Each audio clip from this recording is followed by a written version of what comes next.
Munugode camp కార్యాలయంలో జననేత MLA Komatireddy Rajagopal Reddy పుట్టినరోజు వేడుకలు అంగరంగ వైభవంగా నిర్వహించడం జరిగింది. వందలాది మందిగా రక్తదానంతో పాటు ఇక్కడ మొత్తం అన్నదాన కార్యక్రమాన్ని కూడా ప్రారంభించడం జరిగింది. మనతో మాట్లాడడానికి ఎమ్మెల్యే రాజగోపాల్ రెడ్డి ఉన్నారు. ముందుగా బిగ్ టీవీ తరపున many happy returns of the day sir. Thank you Ramesh, thank you very much sir. చెప్పండి, ఇవంతా ఒక కొత్త కోలాహలం కొనపడుతుంది. నియోజకవర్గం అంతా కూడా ఇక్కడ తరలి వచ్చి రక్తదాన శిబిరాన్ని అన్నదాన కార్యక్రమాలు కూడా ప్రారంభిస్తున్నటువంటి పరిస్థితి. అంటే నేను జనరల్గా మామూలుగా అయితే పుట్టినరోజు వేడుకలకు దూరంగా ఉంటా, కానీ రక్తదానం అనేది చాలా మంచిది కాబట్టి మంచి ఉద్దేశంతో మా district youth Congress president Pramod అందరు కలిసి ఇది ప్లాన్ చేసిండ్రు. ఇది చాలా సక్సెస్ఫుల్గా అయింది. రక్తదాన శిబిరంలో పాల్గొని రక్తదానం చేసిన సోదరులందరూ కూడా నేను నా పుట్టినరోజు సందర్భంగా వాళ్ళందరూ కూడా నేను అభినందనలు, శుభాకాంక్షలు, ధన్యవాదాలు తెలియజేస్తున్నా. అదేవిధంగా ఈ కొత్త క్యాంప్ ఆఫీస్ ఏర్పడిన తర్వాత ఇక్కడ ఉంటే అందరూ నన్ను కలుస్తేందుకు వీలైతాయని చెప్పి ఈసారి June 1 నా పుట్టినరోజుకు ఇక్కడ ఉండడం జరిగింది. మామూలుగా అయితే నేను వేడుకలు జరుపుకోను, కానీ ఇది మొదటిసారి ఈ క్యాంప్ ఆఫీస్ కన్స్ట్రక్షన్ చేసిన ఇక్కడ ఉంటే హైదరాబాద్ కంటే ఇక్కడ ఉంటే బెటర్ అని చెప్పి మా కార్యకర్తలు, మా అభిమానులు, మా నాయకులకు వాళ్ళ కోరిక మేరకు ఇక్కడ రావడం జరిగింది. తప్పకుండా ఈ నియోజకవర్గాన్ని ఒకే ఒక లక్ష్యం మాకు, మా ప్రభుత్వం ఉంది. గతంలో నేను ఎమ్మెల్యేగా గెలిచిన ప్రభుత్వం లేకుండే, ఈసారి కాంగ్రెస్ పార్టీ ప్రభుత్వం నుండి శాసనసభ్యునిగా నేనున్నా. ఈ మునుగోడు నియోజకవర్గం కొన్ని ఏండ్ల తరబడి అంతకుముందుకున్న శాసనసభ్యుల పీరియడ్లో కానీ గవర్నమెంట్లో ఏం జరిగిందో నాకు తెలియదు, కానీ చాలా వెనుకబడిన ప్రాంతం ఇప్పుడు. ఈ ప్రాంతాన్ని మునుగోడు నియోజకవర్గాన్ని అభివృద్ధి చేయడమే ఒక ప్రధాన లక్ష్యంగా నేను ముందుకు పోతున్నా. మా నాయకులు, కార్యకర్తలు అందరూ కూడా ఈరోజు అందరూ కూడా అదే ఆశతో ఉన్నారు. ఇక్కడ ప్రజలు కూడా అదే ఆశతో ఉన్నారు. ఈసారి ప్రభుత్వం ఉంది కాబట్టి తప్పకుండా ఎమ్మెల్యే ఉన్నాడు కాబట్టి ఈ ప్రాంతం అభివృద్ధి చెందుతాను ఒక నమ్మకంతో ఉన్నారు కాబట్టి ఈ ప్రాంతాన్ని డెవలప్ చేయాలన్న ఒక లక్ష్యంతో ముందుకు పోతున్నా.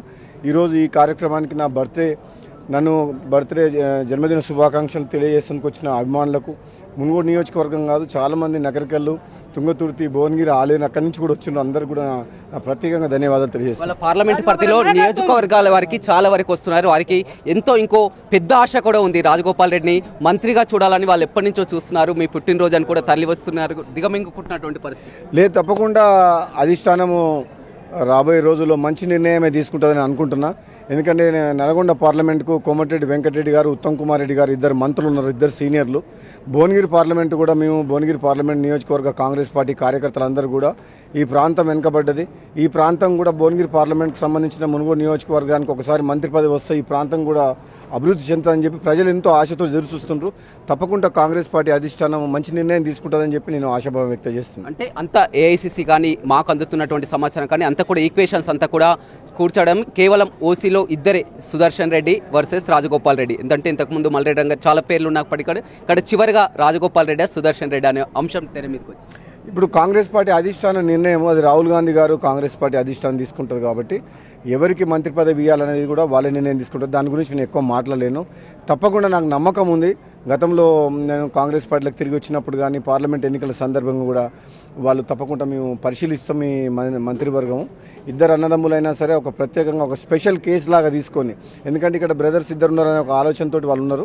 కానీ ఇక్కడ డెవలప్మెంట్ కావాలి, ఇద్దరు కూడా సమర్థమైన వ్యక్తులే, ఇద్దరం సీనియర్లమే, తెలంగాణ ఉద్యమంలో ఉన్నాం, ఇద్దరం కాంగ్రెస్ పార్టీ అధికారంలోకి రావడానికి కీలక పాత్ర పోషించినాం. కాబట్టి అన్ని దృష్టిలో పెట్టుకొని సమర్థతని, క్యాపబిలిటీని, పొటెన్షియాలిటీని ఇవన్నీ దృష్టిలో పెట్టుకొని ఒకవేళ ఇస్తే బాగుంటుందని చెప్పి నేను అనుకుంటున్నా. తప్పకుండా అధిష్టానం మంచి నిర్ణయం తీసుకుంటుందని చెప్పి నేను మరోవైపు ఏంటి సార్ స్టేట్లో అది ఒక డ్రామా అనుకోవచ్చా? మరోవైపు బీఆర్ఎస్ అంశం చూసినట్లయితే కవిత బిడ్డ బయటకు అల్లుడు కొడుకు మీరు అన్నట్టు గతంలో కూడా చాలా సార్లు అంటారు వారే సీట్ కోసం కొట్లాడు. ఇప్పుడు అదే పరిస్థితి కనిపిస్తున్నటువంటి అది బీఆర్ఎస్ పార్టీ అనేది ముగిసిపోయిన కథ. ఆ సినిమా ఓవర్. తెలంగాణలో బీఆర్ఎస్కు పార్టీకి ఓటేసే పరిస్థితి లేదు. ఎందుకంటే 10 ఏళ్ల కాలంలో ఈరోజు వాళ్ళు మేము గ్రామాలకు పోయి మేము ఇల్లు కట్టిస్తున్నామని చెప్తున్నాం. 10 ఏళ్లలో మునుగోడు నియోజకవర్గంలో ఎన్ని ఇళ్ళు కట్టించారు పేదలకు? 10 ఏళ్ల కాలంలో బీఆర్ఎస్ ప్రభుత్వం. ఇప్పుడు మా నియోజకవర్గంలో 3,500 మంది ఇళ్ళు కట్టిస్తున్నాం.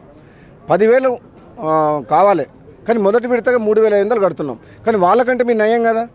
వాళ్ళు 10 ఏళ్ళలో ఎన్ని ఇళ్ళు కట్టిండ్రు మునుగోడు నియోజకవర్గంలో? తెలంగాణ రాష్ట్రంలో లెక్క తీయండి. మేము వచ్చిన 2వ సంవత్సరమే నియోజకవర్గానికి 3,500 ఇళ్ళు కడుతున్నాం అంటున్నాం. మరి మంచిదా కాదా?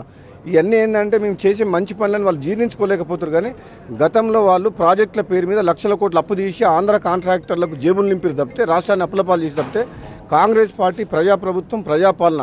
రాబోయే రోజుల్లో కొంచెం ఆర్థిక పరిస్థితి బాగలేదు, కానీ రాబోయే రోజుల్లో తప్పకుండా ఏదైతే హామీలు ఇచ్చినామో అది నెరవేర్చడమే కాక తెలంగాణ రాష్ట్రాన్ని అప్పుల బారిన పడ్డ రాష్ట్రాన్ని గాడిలో పెట్టే ప్రయత్నం మేము చేస్తాం. ఈ ప్రభుత్వం తప్పకుండా సఫలీకృతం అవుతాం.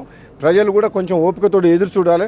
కొందరు వ్యక్తులు అసహనంతో మాట్లాడుతారు, కానీ రాష్ట్రం ఆర్థిక పరిస్థితి బాగాలేదు కాబట్టి కొన్ని చేయలేకపోతున్నాం, కొన్ని చేస్తున్నాం. కాబట్టి దాని పరిస్థితిని అర్థం చేసుకోవాలని చెప్పి కూడా తెలంగాణ ప్రజలందరూ కూడా నేను ఈ సందర్భంగా చెప్తాను. కాళేశ్వరం అంశంలో కూడా రేపు 5న కేసీఆర్ హాజరు కాబోతున్నారు. కానీ బీఆర్ఎస్ పదే హరీష్ రావు కానీ కేటీఆర్ కానీ చెప్తున్నారు కేవలం కాంగ్రెస్ అసమర్థాన్ని కప్పిపుచ్చుకోవడానికి మేడిగడ్డ మేడిగడ్డ డ్యామ్ కూడా వారే బాంబు పెట్టి కూల్చారన్న అంశం కూడా ఎవరంటారు? కేటీఆర్ అంటున్నా. ఏం బాంబు పెట్టి కూల్చినవా?